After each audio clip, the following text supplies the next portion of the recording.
Hey everybody, welcome back to the channel. Today is a great day because we're finally ready to put an engine in my 86 Olds 442.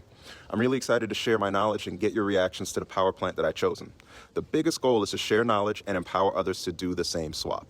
If you enjoy this type of content, go ahead and smash that like button right now, leave a note in the comments, let me know how I did, and subscribe for even more content just like this. The swap that I chose is a 6.2 aluminum LS out of a 07 Salvage Escalade. This engine is the L92 and it shares many similarities with the LS3 while costing much less. So much less, I'm going to do this swap for completely free. As a matter of fact, my car will pay me to swap it. There's a lot of LS swap videos out there and tens of thousands have probably already been done. As long as these donors are available, they'll continue to be the silver bullet that keeps older vehicles on the road. Once I decided to do this video, I wanted to make it so that you get to see another side of this. One that nobody else has really shown. If you have the space, time, and ability to do it, this swap can be done for nothing. There are some ground rules. I'm not including my time into the calculation. We work on vehicles here for the love of the game. So any moment that I'm not spending with my friends and family, I'm searching Marketplace and working on these cars anyway. All of the parts that I sell off the Escalade will go back into purchasing parts for the swap. And finally, if I have to buy any new tools, I'll include their price. But if I already own the tool, I'll mention it, but I won't include it. I do have a website, crashandburn.com, where I sell many of the parts that you're seeing in this video. If you're looking to buy merch, support the channel, or even donate a cup of coffee, those options are on the site as well. You don't have to, but I appreciate anything you can do. There were three leading options for the swap. It was either going to be an LS, a supercharged Hemi, or a 4.2 GM Atlas engine. The supercharged Hemi would have been a great swap, and I'll have another one on the channel soon, but I want to make the swap attainable to as many people as possible. The GM Atlas engine would have been great, even a play on the numbers, making it a 4-speed 4.2. But the biggest issue is with the front sump oil pan. We need a rear sump on our G-body cars so that it doesn't contact the crossmember. While it's possible to weld up a rear sump oil pan or buy one, it takes away from it being attainable again. So there leaves an LS. I have future plans, but for the most part, the important thing right now is to get it running and driving, so it will be naturally aspirated. It would be easier to go with a 4.8, 5.3, 6.0, but I wanted to go for gold and use what I feel is a really great bargain, getting an aluminum 6.2 Gen 4. Using this generation as our donor allows me to maximize the amount of parts that I can sell for profit. So I have the Escalade on Facebook right now, selling for parts. I've gotten a few good leads, folks looking to buy stuff, so it'll eventually be, stripped down for as many parts as people want, and at the end we'll tally up everything and see where we're at. At the end of this video, my goal is to be able to start the car for the first time. Even if I can't drive it, that'll become in part 2. This episode, we dive into our 86 Cutlass 442. You know I love G-bodies, and this one is no exception. This is my first non-Buick G-body, and we're gonna do everything we can to get it back out on the road and get it reliable. In the previous episode, we tackled the engine trying to get everything to start up, and we found out that it had a hole in the block. So this episode, we're gonna pull the engine out, we're gonna get everything replaced there, and it's going to be a strong runner. I'm gonna show you a little bit more about what I have in store for it. We can start right now with ripping the hood off and pulling this engine right out. It was a little bit of an ordeal to get it into the shop, so let me show you some footage for what that looked like.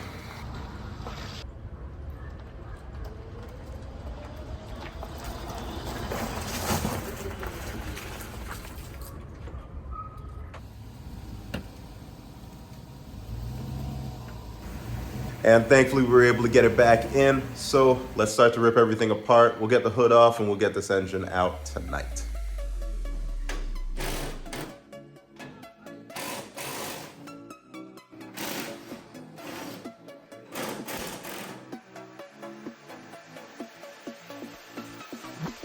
All right, now look at all the room we have for activities. Pop all of this off. I'm just sitting on top.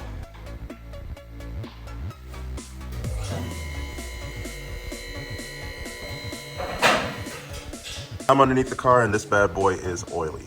Clearly, I don't think they were taking much care of the car, so it's a good thing that we were swapping out the engine. What? I cracked the drain bolt and take a look. That is coolant that's about to come out of there. We've got the coolant drained, we're about to get the oil drained, the starter's removed, the inspection cover's off, and I just need to undo the flywheel bolts, start taking a look at these motor mounts, and just free up the rest of underneath here.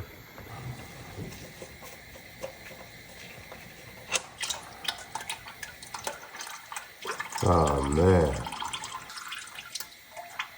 At least this is clean-ish. This is my buddy Scott. He helps me a lot off camera. You meet him later. Yeah, we got a transmission jack. How I didn't notice you had an actual tool, I don't know. Like, you know, for real.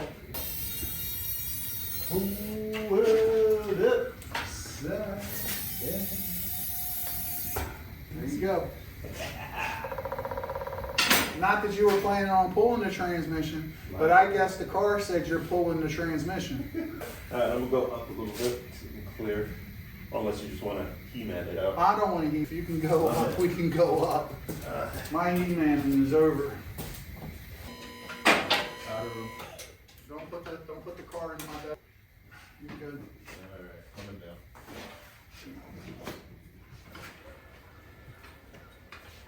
Oh, amen. Hallelujah. Praise the Lord. Green baby Jesus, black baby Jesus, and blue baby Jesus. All right, so we got this boat anchor out of the way. We even pulled the trans out. That's the 204R over there. We gotta clean up and detail this entire engine bay. So I need to get to work on pulling this engine. We'll remove the bumper and get to work. So I drained the oil and it looks pretty good. I'm not seeing any contaminants, not seeing any issues. It's dark brown, but it's not black. And I heard it start up and it runs really well. I didn't want to record it because you've all heard what an LS sounds like on startup, so I'll save you from that.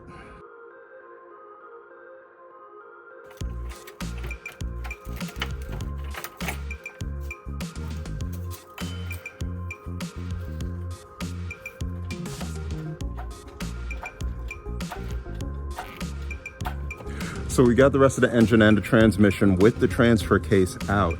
And there's a couple things I want to show you, not only with the wiring, but how to convert your transmission over to a two-wheel drive. Now, first up is the wiring. We want to keep all of the engine wiring together. Thankfully, it's all on one branch, so we can make some disconnections right underneath here. Free this one up. This is one that we want. And then this plug is something that we want as well. So we'll get that off. Once you lift up on these gray tangs, you can lift everything off. It may be a little bit stubborn, but it will come off. More on the wiring a little bit later. Onto the transmission. As much as I would love an all-wheel drive Cutlass, that's not the point of this video. So I need to be able to take off this transfer case. So I've taken the 6 nuts across the entire transfer case out. Leave these alone. This is the one that you want to take off. And then we can use our rubber mallet, bang on this, and separate them.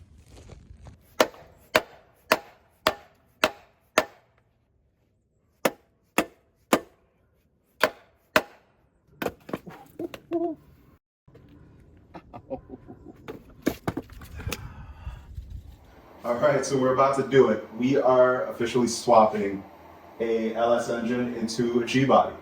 Now, if you've seen me on the channel before, you've seen that I do a lot of Grand National work, and I can't bring myself to LS swap one of those quite yet, but with a Cutlass, it's all fair game to me. So we have gotten this 6.2 aluminum block LS, and we are getting ready to swap it in there, but we're gonna do some refresh work on it before we put it all back together, and I wanna bring you all along for the ride with me. Now, like I said, I did take this out of a running and driving car, but it has seen better days. Take a look at the torque this thing must be using for this motor mount to be totally gone. Even on the other side, it's not as bad, but there's a clear rip across of it. It is also plagued with oil leaks all over, so we're gonna give it a much needed refresh.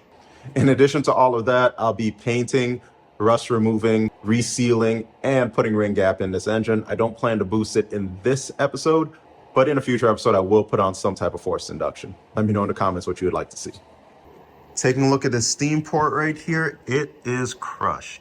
So it's totally flat right in here. It's got that crack right there. So we'll be looking to replace that. You can either go with an easy one that just goes right across here, or one that has veins going to all 4 corners. I recommend just sticking with the one that goes across the front. All right, I'm curious to see what this looks like. Hopefully it's not all gummed up, and they've been pretty religious with the oil changes. Let's see. Oh yeah, that looks good. for 100,000 miles, that looks pretty good. They're taking care of this. Let's see if the other side looks as good. Yeah. Yeah, I like this. It's turned into a good buy. Let's get this port out of here.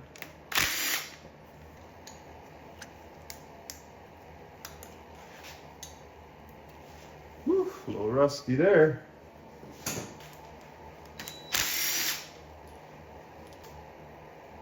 There we go.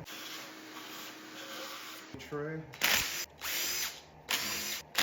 This will also tell us a fair bit about how the engine was cared for. So. Oh yeah, that looks good.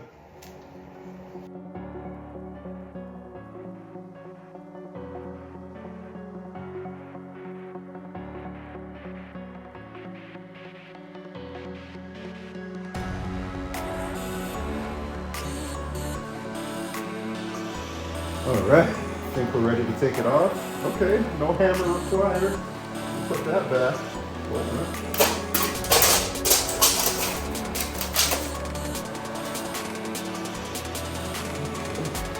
All right, and none of that is rust. That's just muck from what we picked up. Everything looks good. Just a little bit of carbon on top. Well, good quality multi-layer gasket. Yeah, all of that comes right off. It's going to be real easy to make that nice and neat. Also note, the dot leads to the front, and you have that on all of these. You know, I could really tell it was taken good care of. Look at those coolant passageways. None of that gunk up in there. Everything here looks nice and clean. Really, really nice find. Now, I'm going to rotate this engine a bit. I want to be able to work on removing the studs out of here easily. So, just relieve the pressure on this just a little bit to be able to pull that pin. There we go. Well, let's see how much coolant pours out. That's why you got to get a drain pan, man. Takes all the fight out of it. This is the cleanest engine teardown I've probably ever done. All right, so over on this side, we need to be able to remove these broken bolts. There's 5 of them here. I'll come back with some shop towels and protect the valves from any errant slag that may happen as I start to weld this stuff up. I've gotten these spark plugs. I'm leaving them in there so that less damage can occur to those threads. And then I'll come back and put the valve cover back on to protect that surface as well. Right now, I'm being careful not to heat up the broken stud too much. Welding can expand the stud and make it even more difficult to extract.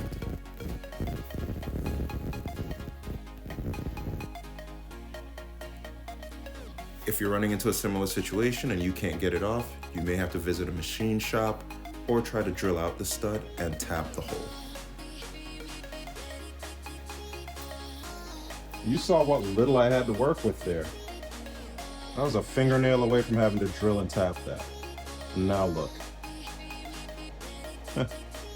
With all of the studs extracted, I flipped the engine over and tore into the bottom end.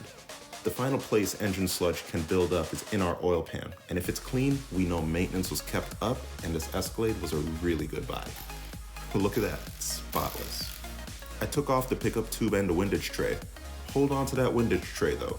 We will cut and reuse that when we swap the oil pan. My final check are rod bearings. Think of 2 halves of a clam. Excess wear or damage here can cause the engine to knock and make sounds we don't want. With 100,000 miles, we shouldn't see much wear, but you never know. Survey says we're good to go. All right, now that we have access to the bottom end, let's go ahead and pull out some of these connecting rods. I'll show you what you need to do. I popped out a couple of them already just because they were super close to the top. I'm going to remove this one right here. So I've got my 11 millimeter. Brace the engine because it takes a good amount of force to remove this. We're going to keep the power tools on the cart, only stick to hand tools for now until we're all back together. Now, note, there's a dimple right here, and it's supposed to match on the dimpled side over on the rest of the connecting rod. Smooth side here, smooth side here. Just remember that. And taking a look here, this is another good looking bearing. You want to make sure that you don't gouge the crankshaft when you're removing this. So equal pressure both sides, use your opposing thumbs, and just start to push that piston further out until you can get to the point where you can just remove that bottom bearing. Let's just go ahead and get that out of the way. Don't scratch anything. Let's inspect this side. This one looks good as well. Which is not really surprising, right? This is a running, driving truck. And what you want to do is you're going to push this until you get to near the top of that, till you get to the top of the block. Then you're going to have a little bit of resistance. Most times you'll be just fine. You can push through it. If not, that's why we remove the bearing. So we can take a blunt, soft tool at the end and just tap a little bit. Make sure you don't scratch the cylinder walls on your way out. You got that piston out of there. All this carbon, totally normal. Nothing to be alarmed about. We're going to clean the tops. We're going to clean inside of the rings. We're going to take a look at the oil passages that are inside that oil control section. I'm not going to touch the skirts at all. No need to touch that. And then we'll just gap the rings and put it all back together. Let me finish removing all of these. I'll take you over to the bench and show you exactly what you need to do to clean and gap them. All right, so here are a few things that you need to get your piston rings filed, get your pistons clean, and get everything back in good working order. You'll need a feeler gauge so you can check the gap of your piston ring as you fit it back into the cylinder. You'll need this piston ring filer. Note that when you put your ring in place, you want to have the dot or whatever's facing up. Fitting in here, you're going to grind on one side only, and you're going to make sure that both heads of the ring touch this point. That way it'll be parallel. And then you grind rotating this backward. You always want to grind into the center of the ring, nothing else. And once you finish grinding, you're going to come back with your jeweler's file and just grind both sides just to get it nice and smooth. You won't need more than one pass, right? There's just a little bit of a lip after you finish grinding, and you just need to take it off with one quick swipe. So I just do that, I do the other side, and then I check right in here to see if there's a little bit of a lip. There usually isn't, but in case there is, one quick swipe down there will take care of that as well. I'll go through everything step by step and make sure you all are comfortable. I've done these three already, so I'm going to start off with some of these, and you can see exactly what I do from beginning to end. So starting off, this is piston number 6. We're going to go ahead and remove our top ring. As you can see, this is pretty coated with some carbon, so that's why it's really important to get all your cleaning done. So here's the thing. You have fingers on the back, lap that piston up like this, and then just rotate it around the gap, all right? Just rotate it right around. And I know that's my top ring. I'm gonna clean it, and then you're gonna expose that dot. See that dot right there? That lets you know that this is the top facing portion of the ring. We're gonna do the same thing with the second ring. Fingers on the back, up high, rotate. You don't want to damage these, so be careful.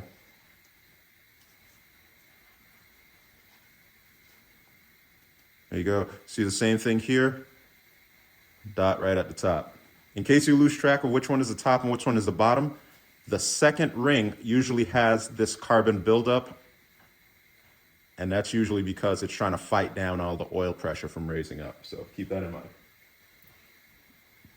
And then another thing that most people aren't going to tell you to do is remove the top oil control ring. If you look right in here, you'll see that there's 3 pieces, right? There's that ring that I just moved up here, there's that spring, and then there's a bottom ring here. We're going to remove the top ring, all right? And this one's a little bit flimsy.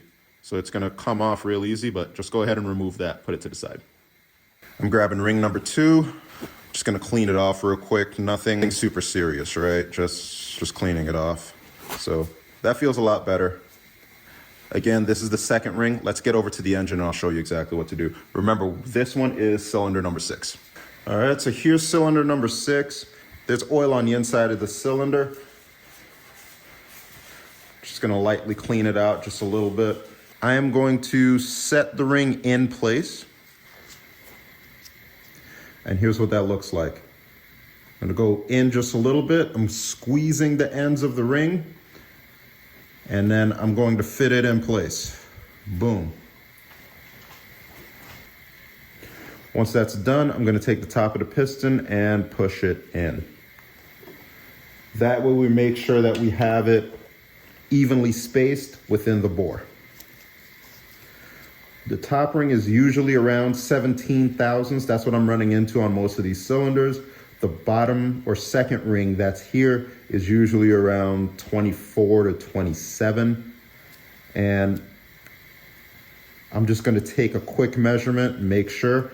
Here is 24 thousandths, a little bit of resistance. Here goes 28. Yeah, 28 is not quite there. So I'm gonna say it's right around 27 thousandths right now. So with that, I'm gonna pinch it together and squeeze it back out. I'm gonna file the opposing end of the dot down until I can get 30 thousandths out of this second ring. Here's what it looks like over on the ring filer. All right, so we got the ring clean with that dot still pointing toward you. I'm gonna go ahead and place it right here, making sure both nubs are firmly up against it. I'm gonna squeeze in on it ever so slightly on both sides, but I'm gonna make sure it does not touch on this side. That's just to make sure that when we start grinding away at the ring on this side, it's happening perpendicular to the ring.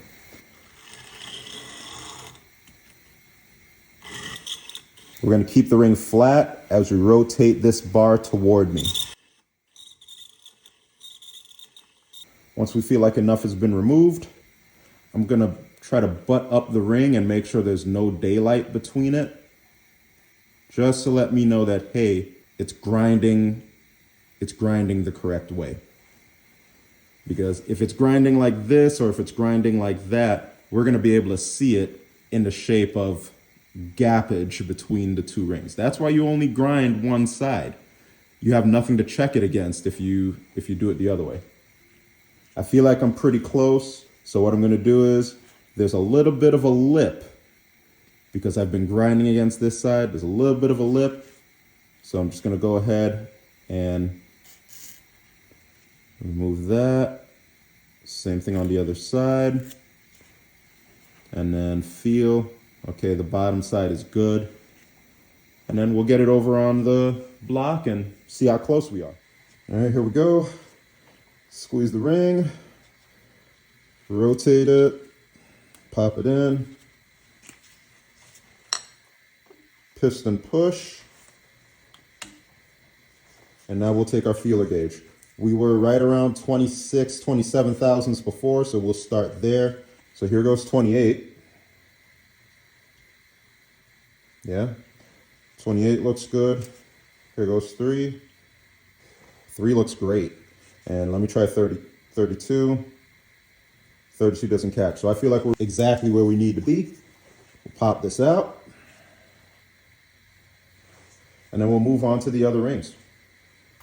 Here's the top ring. I always start with the second ring because you got a little bit more leeway there, right? It's nice to get a good feel of how much grinding you need to do to get things exactly where you want to go. And it may take a little bit longer for you to get that feel, but it's all right. So typically on the top ring, I'm running into 16, 17 thousand. So I'm going to start right at 17. And 17 is tough. So I don't think 18 will even go. Yeah. So top ring is officially 17 thousandths. And we're gonna need to grind out a fair amount out of that. So let me go and do that real quick. All right. Let's squeeze in. Let's see how closely to 28 we got. 28. Boom. 28's done. Let's look at 30 thousandths. Can't get it in there. Awesome. So we'll call that a win. 28 thousandths on the top ring, 30 thousandths on the bottom. There's a couple of things to note on the third ring, so let's try that one. So here is the oil control ring. You can tell that this side is facing up because you have all of that, all of the squiggly lines from the spring embedded into that surface. So we're gonna flip it over like this and do the exact same thing. This ring is a little bit of a pain to deal with. It's great that it's flimsy because it grinds easy because there's not a lot of material. But the downside to it is it's so hard to measure because you got to walk in there with a steady hand. So I'm going to start off with 26 thousandths. And I'm just going to use the face of the block as my cantilever for this feeler gauge. And I just don't want to move the ring any. There we go. And that went in really, really easy. So we're gonna go up to 30 thousandths. 30 thousandths was good. 32 thousandths. All right, 32 thousandths went in just fine. So I'm gonna call that good. And the reason why you want just a smidge more gap on this ring versus the number 2 ring is if anything gets past the second ring, you want it to be able to evacuate into the crankcase easily. And having this ring just a little bit bigger aids in that effort. You can open this up even more, but just having it just a smidge bigger than the second ring makes me feel a lot better, and it's just good practice. So I'm going to call that done. I'm going to replicate that for all of the cylinders, and then I can show you how to clean the piston and make sure all of that's good right in a moment. So fast forward, 7 of the 8 pistons here have been cleaned and reassembled. Let me show you on number 8 what I have to do. I take a clean microfiber cloth, douse it with a little bit of transmission fluid, and I clean the top of the piston in a circular motion. So after we get everything nice and clean and exactly the way we want, it'll look something like this. Now you can put in the elbow grease and get it looking shiny and all of that, but that's not the intention of what I'm trying to do here. I just want to remove the loose carbon deposits and make sure that the rings have a really good surface, that there's no hidden gunk inside of there. I removed 3 of the rings earlier to gap them, but there's still the spring and this bottom ring in here that I need to remove so I can clean out the groove and make sure everything is good there. When removing the ring, it's important to use your back finger to push out on it, and then use your thumb to come in and rotate it out of place. Keeping note of each ring's placement and position is important to make sure everything goes back together smoothly. Once that bottom ring is out, we can remove this spring and get them clean. So we have that piston that I just removed, small cup of transmission fluid, a pick, parts cleaner, assembly lube, alcohol, both of my rings, my air gun, and some paper towels. Just get the ring coated, clean everything up. Use your nail to clean up all of the deposits that are on them, being careful not to damage the ring. We'll do the spring in the same way, and then we can clean out the grooves in the pistons. Within each piston ring groove, we'll see carbon deposits, things that we need to be able to clean out before we can get everything reassembled. I really recommend going with a soft bristle brush and just cleaning out the inside. But for stubborn carbon deposits, lightly scraping will help get rid of that. No pressure is involved, just light scraping. If you were going to install new piston rings, then you can use bits of the old ring and get in there and scrape things out. That won't be damaging to these grooves. And once you've gotten rid of all of the stubborn deposits, you can come back with some parts cleaner and clean out the rest of the grooves.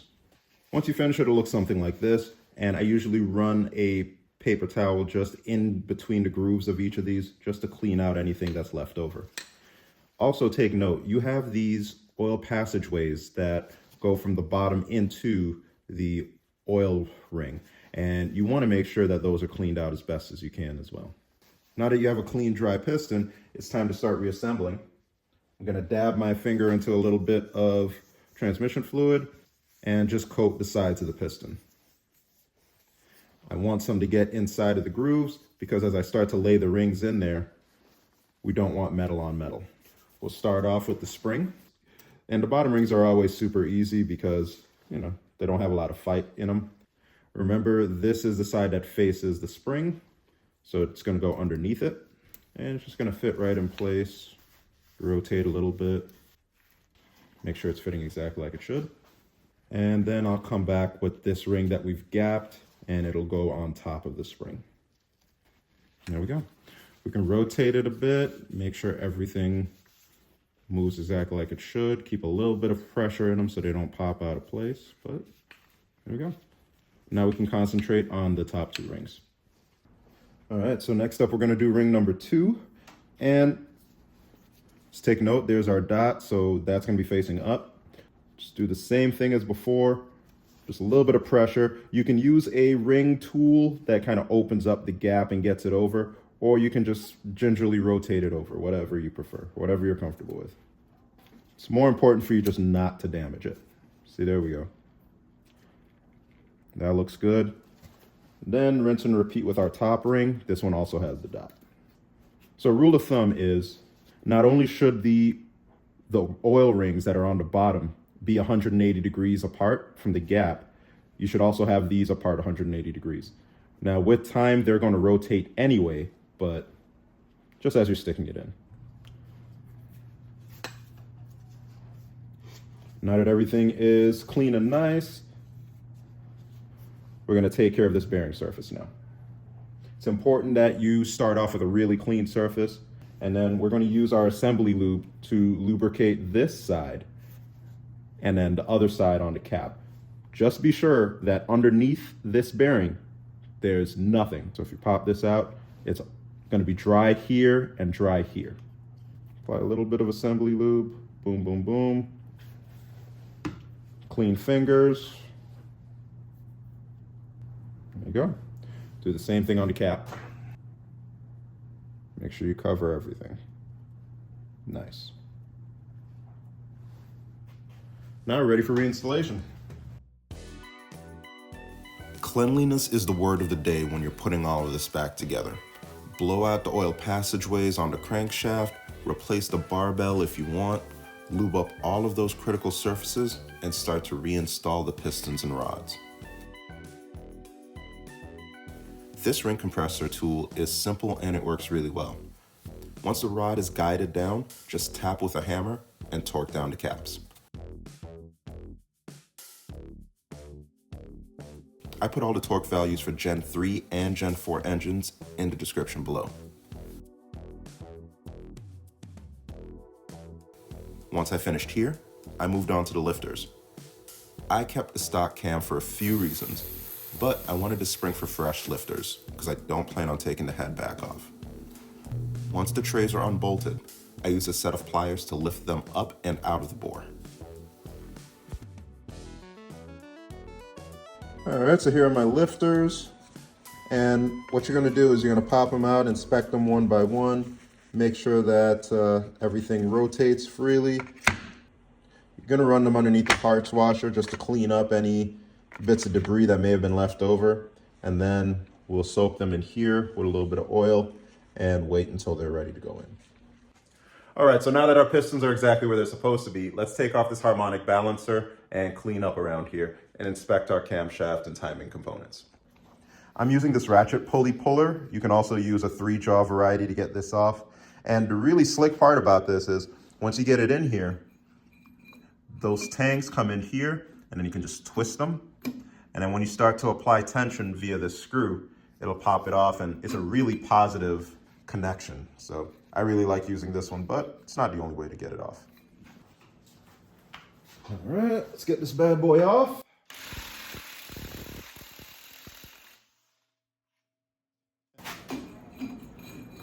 Get this bad boy on there nicely. Take up the slack.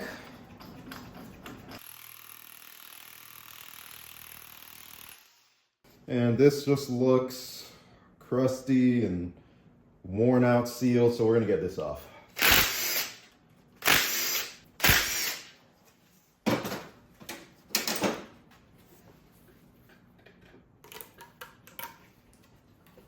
go. Nice.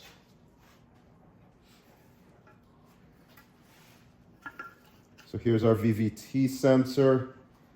Here's the wheel that it picks up on. Oil pump is down here, timing chain is up here, gear is right behind there.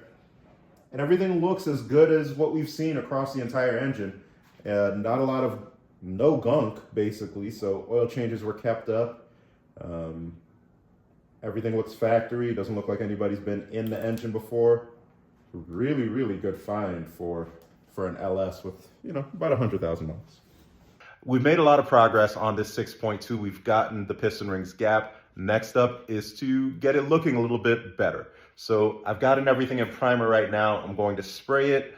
It's going to be one of the new supporting colors for the build, and you get to see it right with me first. And we are using a high temp pure gold.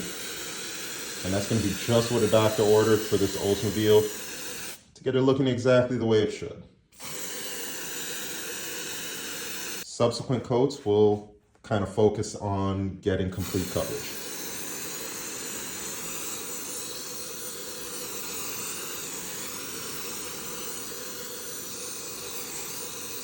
All right, so now we're back on the engine, and today we're gonna cut the windage tray and get the rest of the oil pan back on the car. If you look right here, this marks 14.25 inches from the edge of the windage tray up to this point, and here's where we need to cut so that the oil pan does have enough clearance to pop on top of that. If you look right here at the oil pan, you'll notice this really shallow part, it does come in contact with the tray. So that's why we need to make the cut.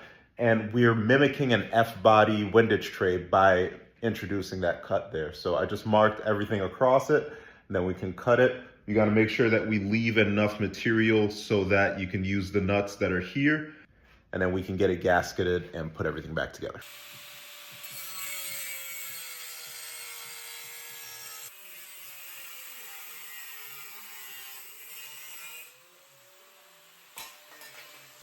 Use a little bit of oil or assembly lube to get it not only over this, but in here.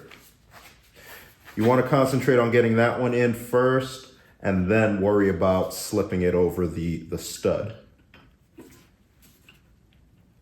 Just rock it back and forth. You don't want to damage the seal.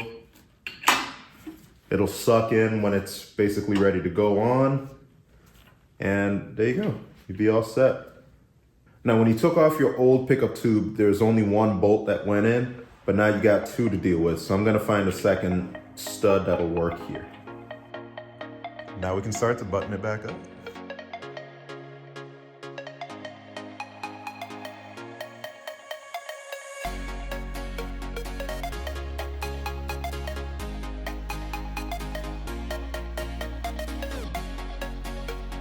All right, so now it's time to put back on my harmonic balancer. I've gotten this cover on here. It's loose, but it's on there. And the reason why is you still have that shoulder that you need to press in, and all of that needs to go across that neoprene seal, and everything can center itself as you're pushing it on. So we've got our tool in there already. You can either do it by hand, make sure you're holding this still, and then cranking down on that 15/16 nut there, or you can go with a impact and just hammer it on, and shouldn't have any issues.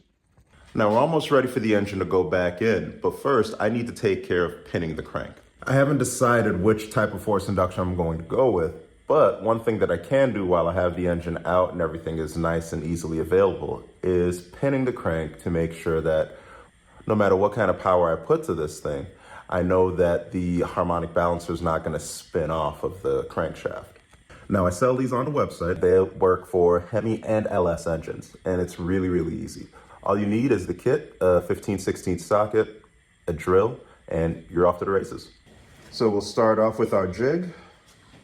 Doesn't matter which way you place it, just as long as this tiny side is facing out. It helps your drill bit follow that hole. You'll take the bolt meant for the LS engine, thread it in. You don't need to put a whole lot of torque to this. This is really just holding it in place and making sure that the drill doesn't move the jig. So a little bit of a zap is all you need there. Then I take my super strong drill bit, measure 1 5/8 from the tip, and that gives the right amount of depth that I need to be able to drill into this thing. And then what you're waiting for is, as you're drilling, for the tape to meet up with the jig. This includes the measurement for the jig as well.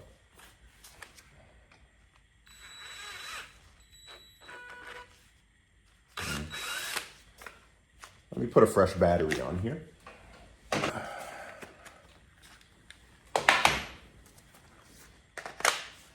Okay, and then we just drill until we don't have to drill anymore. I like to dip mine in a little bit of oil as I go, just to keep everything nice and lubricated. It's only light pressure here just to keep the engine stable from rolling around.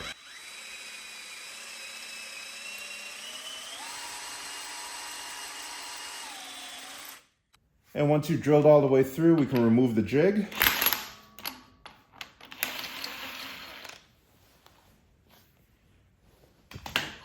Vacuum out all the remaining shards that exist down in here. Clean out the tool as well. And once everything is cleaned up, we can put in our dowel pin. A few of these come with the kit. You can just go ahead and insert that, tap it in.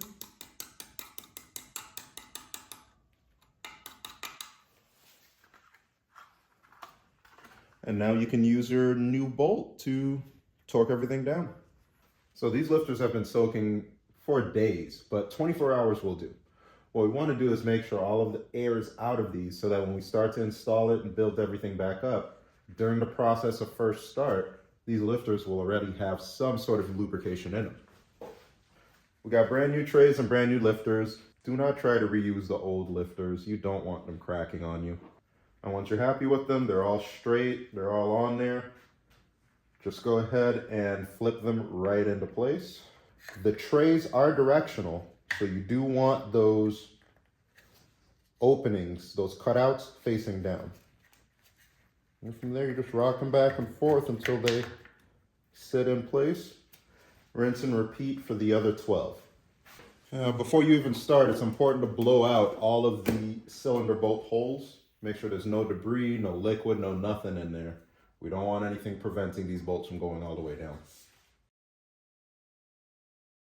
And with that, the engine is put back together. Now let's sit back and admire our handiwork for a second. There's a couple of things I want to show you. So don't worry about these gasket services. I will scuff these before the water pump and before the headers go on. Really, really happy with the way it looks and the way everything turns out. We've got gap in our engine now that we can safely run boost. Everything is torqued down. And we need to get all of this into there. I've gotten all of this scuffed down. I tried to use a paint stripper, but I was not successful. Against the back wall, same deal. The great part is a lot of that stuff is flaking off already just with the blowgun. So we'll be able to get it off as much as possible, sand down the edges, paint it, get the firewall and the core support and the top of our HVAC looking great. We're getting ready to stick this LS into the 442. Now, Scott has already said it's gonna go badly. I think it's gonna go just fine. We've got the handy, trusty crane that has served me well, Grand National after Grand National. This is Harbor Freight vintage stuff, man. It's about time we have this engine sit in place. Sat on this stand way too long. How do you want to do it, from the front or the side? Because I do not see it going in from the side. It's only fun when the crane is as old as the car. Well, you want to try from the side? How good is your life insurance again?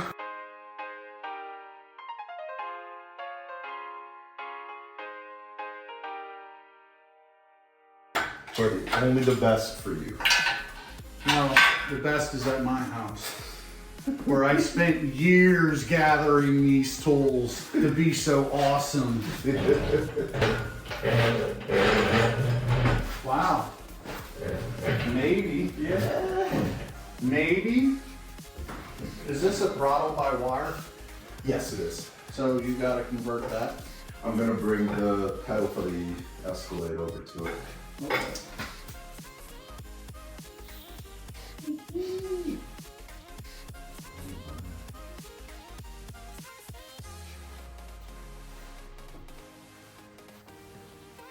I'm impressed. The engine release worked. Yeah, man. And it didn't go poorly. Hey, just think after you get this running, it'll go so fast it'll blow all over the panel. Whatever your heavy duty air gun didn't take off. Yeah, that's just rust protection. Ready? Yeah, we're out there.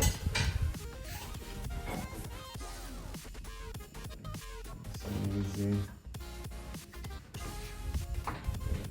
Is it hung out? No, it's dead in the middle. Oh! Okay, no, we're perfect. Okay. Yeah, in there. All right, I'm gonna let it go all the way down, but I gotta hold it back from the car. Okay. All right. So is that resting on the firewall? On this side, it's on the heater box. On your side, the chain is on there. So it looks like it's gotta get pushed forward then. I think so too.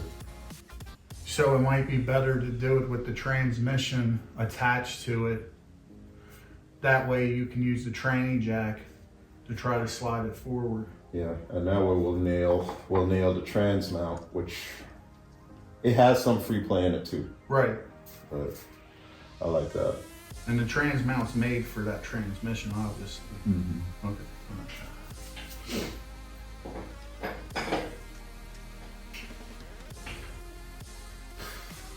Money. I can't believe it worked. Like, I really can't believe it worked. When you got two pros in the game, Yeah. it's gotta work. Yeah. Yeah, I can't believe that worked. I'm gonna tell you now. Maybe you want to lift another engine with this bad boy. No, you need to put this on Marketplace, free to good home, get it out of my driveway. For the young man starting out.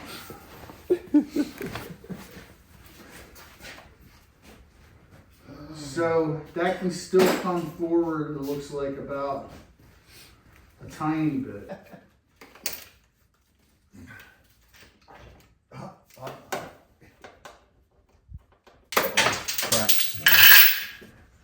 All right.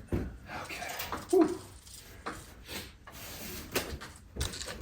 Try to pull it forward some. Let's see what we get. There. I like that better. I'll let it go. That's not bad. We can get to the training and everything that way. Oh man, I should have done better on my gold paint job. You're worried about that, you know, some red that, you know, gonna get sucked into the air intake. So we've got the engine and transmission out and basically in our 442. We are gonna need to strip this down and get it ready so that it can go off to the junkyard. Now, I'm gonna take off all the useful bits off of it. A lot of this has already been sold, but we can still salvage the wheels, the doors, the interior. All of this still looks in really, really nice shape. So I'm gonna save as much of it as I can. A lot of the high value items that we feel like we're gonna be able to make even more money on will go, and then the rest of it will just go off to scrap. We've got a new car coming in for the channel, so we have a little bit of a room dilemma. We need to be able to make a little bit more room for it. So we'll get all the doors off. I'm gonna try to get the hatch and the bumper off. Unfortunately, the key does not work to open up the trunk, so I'm in a bit of a ways there, but I'm gonna try to get as much off as possible and get this thing out of here.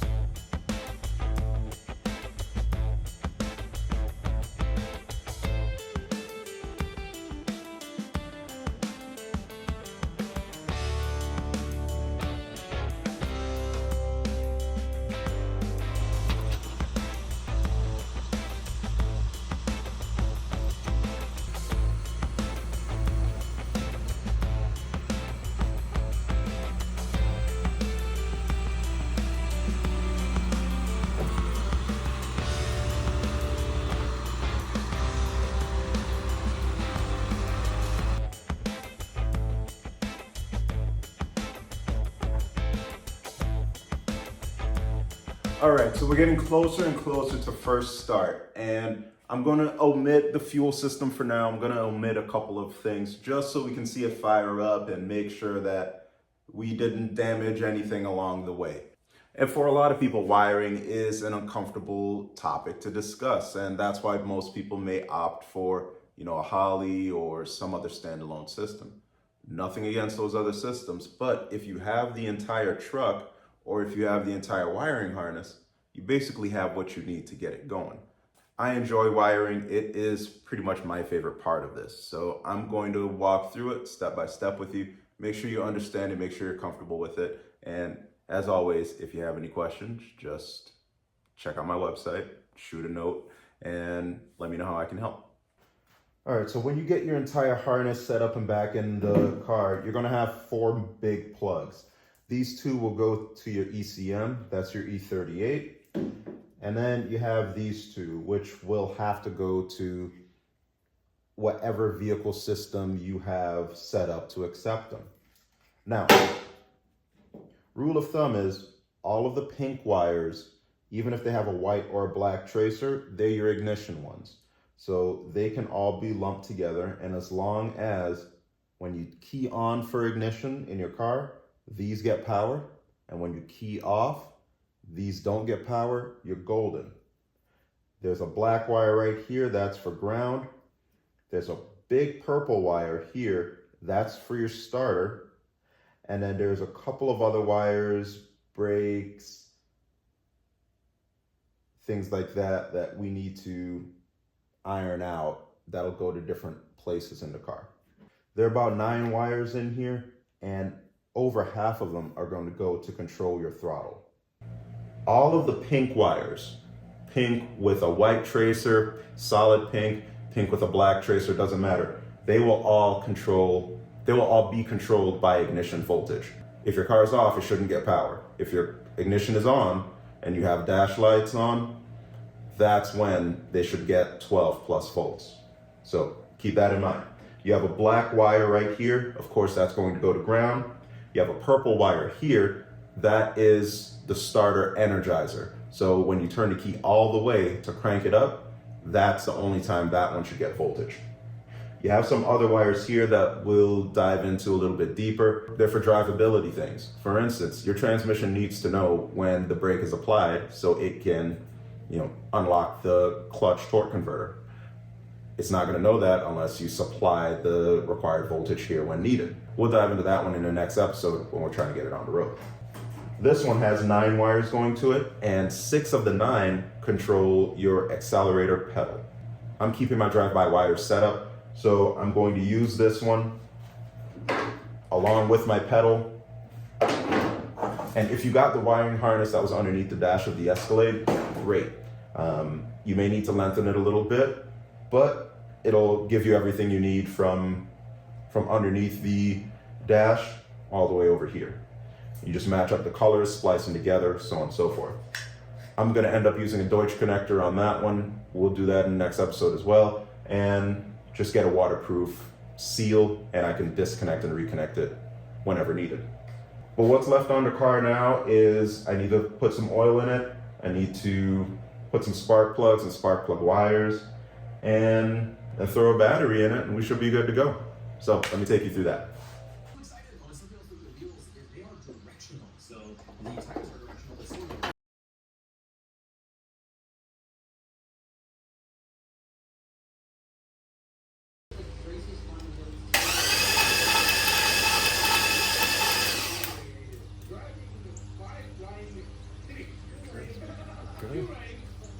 All right, so that sounds great. The only thing I'm missing now is spark plugs and spark plug wires, so I'm gonna wait for those to come in a little bit later. Then we'll retry this with a little bit of starting fluid, with no math and no accelerator pedal hooked up, and just see if we get a sputter. If we get a sputter, then we know we're in business. All right, so it's go time. We got ceramic wires, we got NGKs. Let's get them installed. Now, the great thing about these plugs are they come pre-gap. You can usually tell because they'll come with this sleeve. This basically prevents the spark plug from moving in the box. And if you try to gap plugs that are pre-gapped and that are iridium, then you will damage the electrode. So you definitely don't want to do that. All right, so here we are. I've got all my spark plugs and spark plug wires hooked up. I've got my 4-gauge wire running all of the ECMs, ignition and constant wires. And all I have to do now is press this starter wire against my circuit right there, and then it should fire up if I spray a little bit of starting fluid down the throat. I'm gonna hook up my battery, and then we ought to be off to the races here. I just really want to make sure that this thing starts and coughs a little bit. If it coughs, then I'm golden. All right, so here we are. To my OG subscribers, this may feel reminiscent to last year when I did first start on the Hellcat swapped 5.7.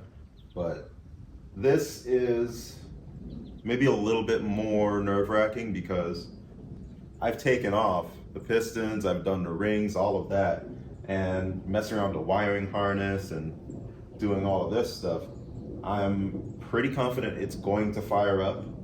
I'm just still a little nervous all the same. So let's see.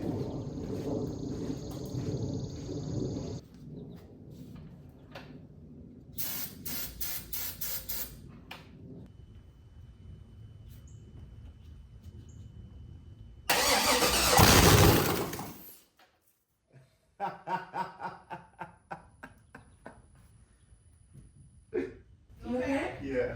Welcome, It sir. started up. Oh, you're scaring us?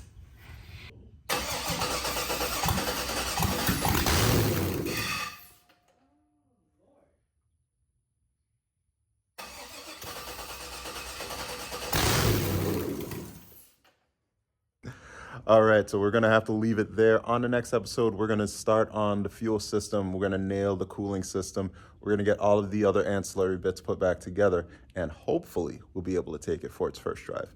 Thanks for watching. Talk to you on the next one.